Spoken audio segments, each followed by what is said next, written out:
ఎట్లుంటదిలా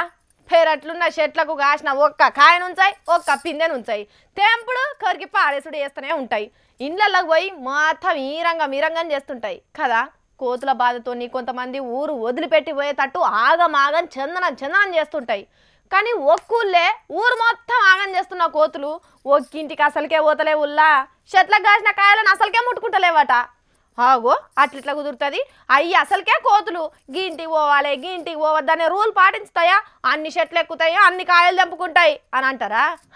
అయితే నమ్మపోతే గీ వార్త చూడురి అబ్బబ్బబ్బబ్బ ఎన్ని కోతులు ఏం కథ మందలకు మందలే ఉన్నాయి కదా అది గనుక ఊరి మీద పడితే చెట్లకు కాయలు దక్కుతాయా అగో కనుక ఇక్కడ చూడుర్రి చెట్టు నిండా కాయలతో నిండుకున్నది అగ్గో గుంపుల వానర సైన్యం ఉండి ఎట్లా ఉండనిస్తానై పీకి పందిరేయాలి కదా కానీ ఈ చెట్టుకో ఈ ఇంటికి పెద్ద పులి కావాలన్నది పెద్ద పులి అంటే అదేదో నిజంగా పెద్ద పులి కాదు బొమ్మ పులి దీన్ని ఇంటి మీద చెట్టు మీద వాకిట్లా దర్వాజా కాడ ఇంటి ముందట వెచ్చితే కోతులు పత్తకు లేకుండా పోతున్నాయంట ఊరును మొత్తం బెదిరించి ఆగం చేస్తున్న కోతులను ఈ బొమ్మ పులి చుచ్చుపోయించి ఉరికిస్తున్నది మహబూబాద్ జిల్లా బెతోల్ అనే ఊళ్ళే అప్పారావు అనే గీ అన్న చెట్లకు కాసిన కాయలను కాపాడుకునే దానికి ఉపాయం చేసిండట మంచిగున్నది కదా మరి మీరు కూడా ఓ పులిని తెచ్చి పెట్టుకొని కోతులతోని కొట్లాట లేకుండా చేసుకోర్రి